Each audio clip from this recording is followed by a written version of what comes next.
Eu me chamo José Salles, alguns me chamam de comandante Kolesnikov, outros de comandante Salles. Estou com 80 anos, fim de carreira, sou um amante do mar, o mar me chama, gosto, dediquei praticamente minha vida toda ao mar, a estudos marítimos. E hoje estou aqui, não sei explicar, não sei porquê, estou acabando aqui no Maranhão.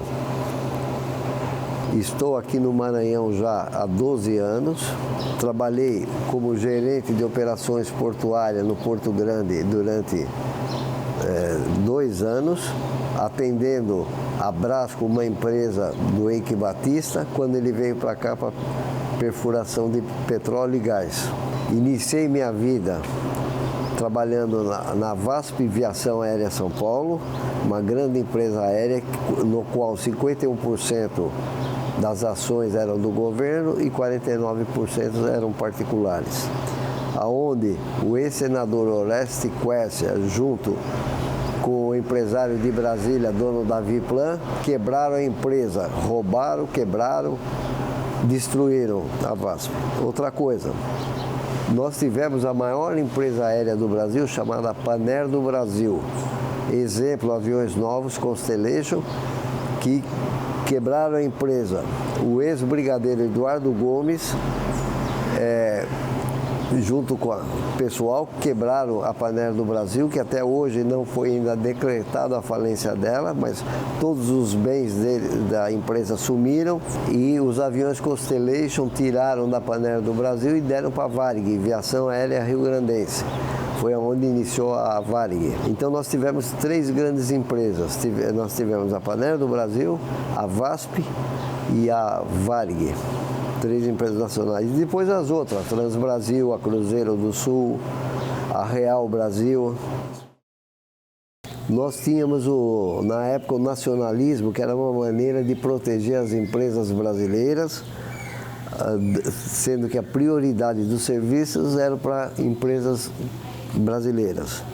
Posteriormente, o que sobrasse passava-se para outras empresas. Coisas que acabaram terminando. Hoje, com a abertura dos portos, a abertura aérea, vocês vejam as companhias que têm de aviação estrangeiras operando aqui, tirando o desenvolvimento e o lucro das companhias brasileiras.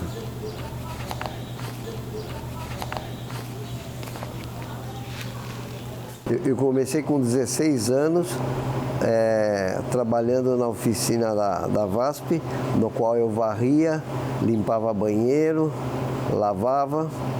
Eu era responsável pela limpeza da oficina. Meu pai era engenheiro mecânico da VASP e me colocou lá. E eu, por ser filho dele, tinha que saber fazer tudo e fazer tudo bem direitinho, obedecer. Senão a coisa ficava feia para o meu lado.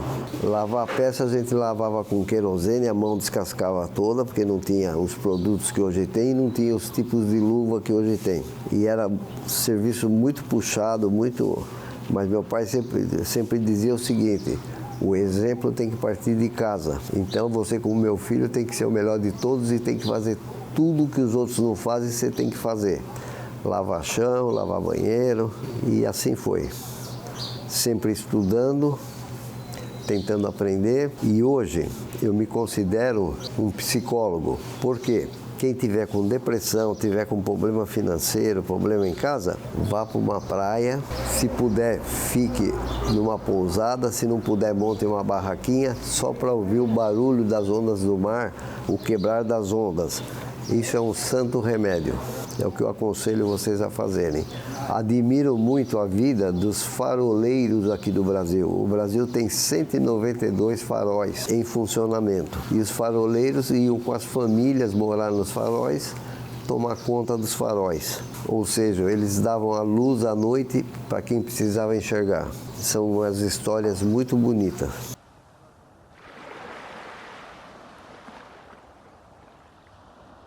Depois de um certo tempo, eu resolvi ir para o mar.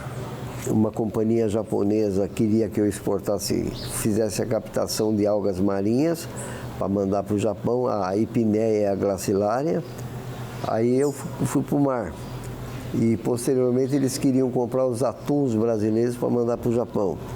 Aí eu fui ser pescador, reconhecer aonde é que os atuns andavam, entendeu? Comandante, bom dia! Bom dia, seja bem-vindo. E aí eu fui aprender a conhecer o atum para poder comprar e mandar.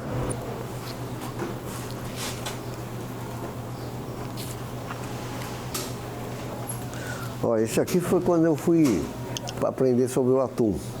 E esse aqui para comprar os atum e exportar as algas para o Japão. Assar como brasileira. Captura, indústria e comércio de pescados e afins.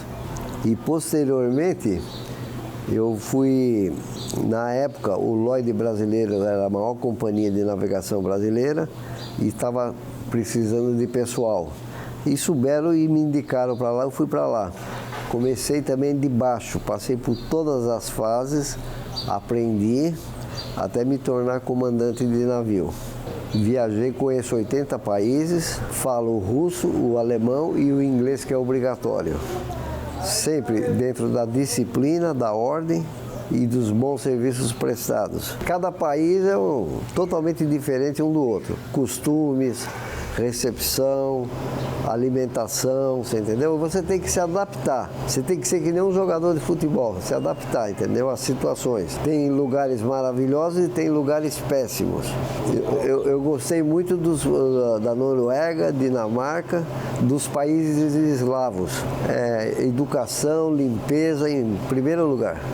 Os países que eu visitei, que eu vi que precariedade, muito sofrimento, muita dor, são os países africanos. Eu tenho uma opinião, talvez seja uma das primeiras vezes que eu vou fazer. Tudo que o Brasil fizer para os países africanos tem que ser bem feito, é uma maneira de indenizar esse povo que carregou aqui o Brasil, através da escravidão. Tive o prazer de trabalhar com grandes figuras. Uma delas é Jobter José Salgado Filho, trabalhou comigo, foi comandante de navio no Lloyd, é falecido. Um dos navios que trabalhei é essa beleza aqui, é o Lloyd Atlântico. E em março de 1986 foi entregue ao Lloyd brasileiro, que na época a Ishibras e junto com o Lloyd eram considerados o tigre brasileiro. Aqui a nossa bandeira, a nossa flâmula e a história de uma grande companhia de navegação. Eu fui contratado para fazer umas viagens pela Maersk Line. E a Maersk Line hoje é a maior companhia de navegação do mundo. E o maior navio do mundo é deles, chama-se Matilde Maersk, que transporta 18 mil containers.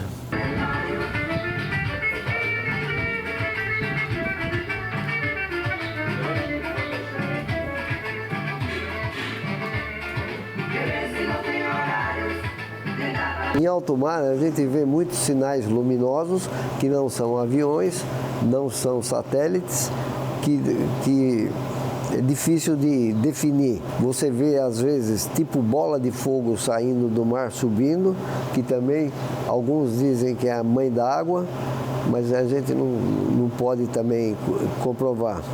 E pelas histórias antigas, histórias gregas, são os mundos que existem, porque veja bem, nós conhecemos aí nos planetas, conhecemos mais a parte superior do que a inferior, do mar não conhecemos nada.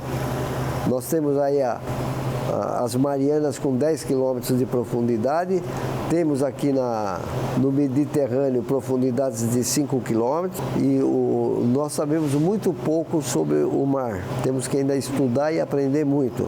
Aí eu vim para o Maranhão, estou há 12 anos aqui, vim contratado pelo Dr. Patrick, que é um hondurenho naturalizado americano, que trabalha para o Eike Batista. O Eike Batista participou da licitação da ANP, Agência Nacional de Petróleos, aqui no Maranhão. O Maranhão é um estado riquíssimo em petróleo e gás, mas infelizmente muito mal explorado. O Porto Grande, ele surgiu para ser uma cooperativa de pesca, que foi financiada pelo Banco do Estado do Maranhão, que faliu, quebraram, os administradores da cooperativa lá roubaram até dizer chega. A única coisa bem feita que foi o seguinte: 50 embarcações de pesca de fibra com motores MWM que foram dados aos cooperados para pescarem.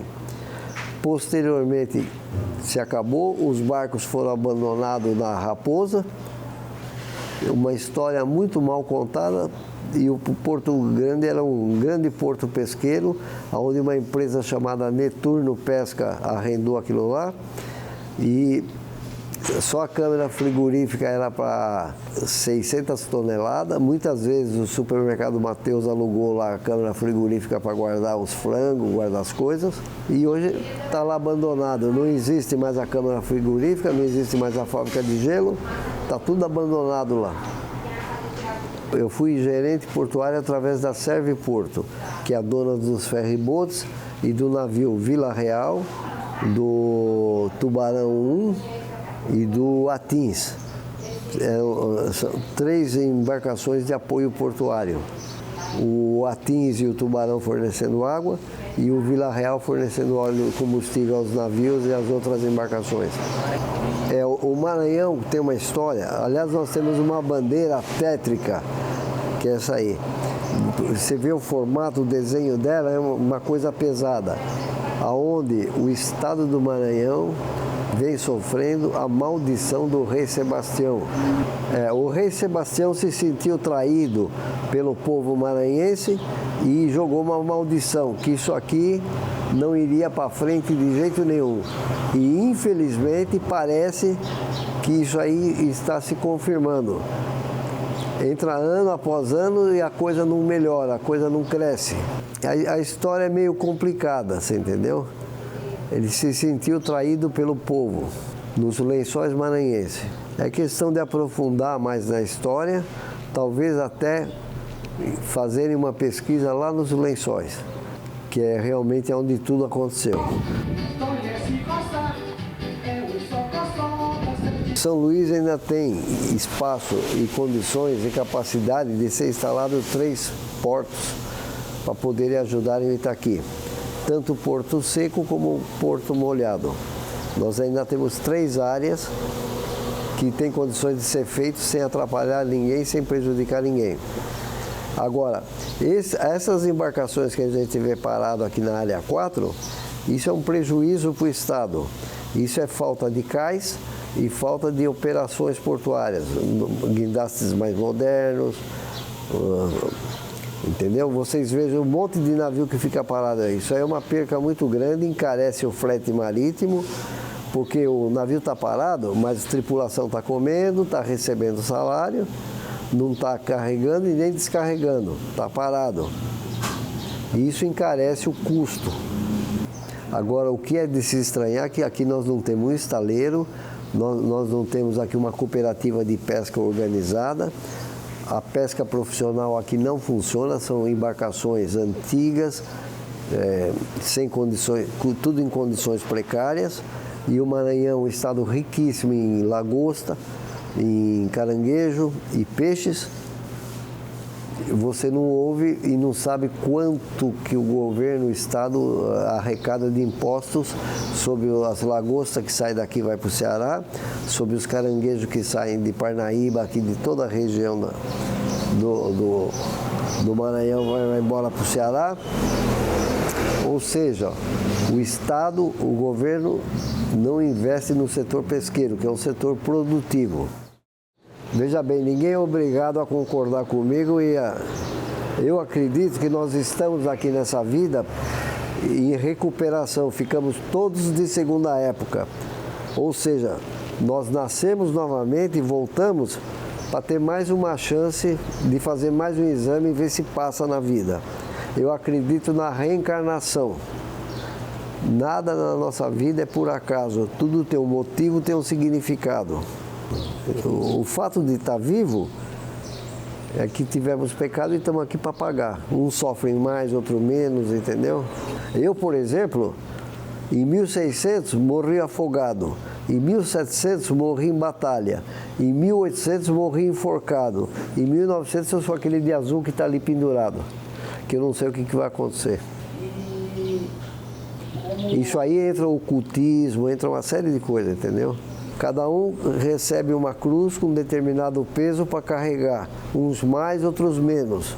Mas todos nós temos uma missão aqui. E não se conhecemos por acaso, não conversamos por acaso, tudo tem um sentido. É essa a minha humilde maneira de pensar. Eu me senti acostumado a lidar com muitas pessoas e vendo a necessidade, o pessoal chegava dos navios, não tinha onde ser recebido, então eu montei a base do comandante, onde era frequentado pelos tripulantes e comandantes de navios, os quais vinham conversar comigo, trocar ideias, eram muito bem recebidos. A hora que eu tiver condições, eu vou fazer uma casa onde o marinheiro que chegar no estado aqui e tiver dificuldade de se alojar, eu vou receber, vai ser uma casa de apoio, não vou cobrar nada e o que eu puder ajudar, eu vou ajudar. Essa é a finalidade da base do comandante. E está aberto a todo o público, os que quiserem conhecer. Eu tenho um museu náutico aqui guardado que eu não tenho espaço para instalar e tenho mais 90 quadros para serem pendurados que eu não tenho parede. Aqui todos os shows, quando inicia-se o show, toca-se o hino do Cisne Branco. É um hino lindo, maravilhoso da nossa gloriosa Marinha do Brasil. Eu faço questão disso. Por exemplo, hoje tem almoço com música ao vivo. Vai ser tocado o hino aqui às 2 horas da tarde.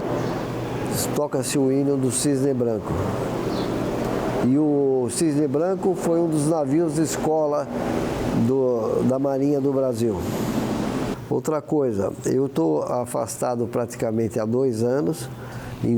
Aliás, em 2017, em dezembro, eu tive 2 AVCs, um isquêmico hemorrágico. Fiquei internado na UDI durante 12 dias. Morre, não morre, graças a Deus. Aconteceu um milagre, o sangue que estourou na caixa craniana desapareceu.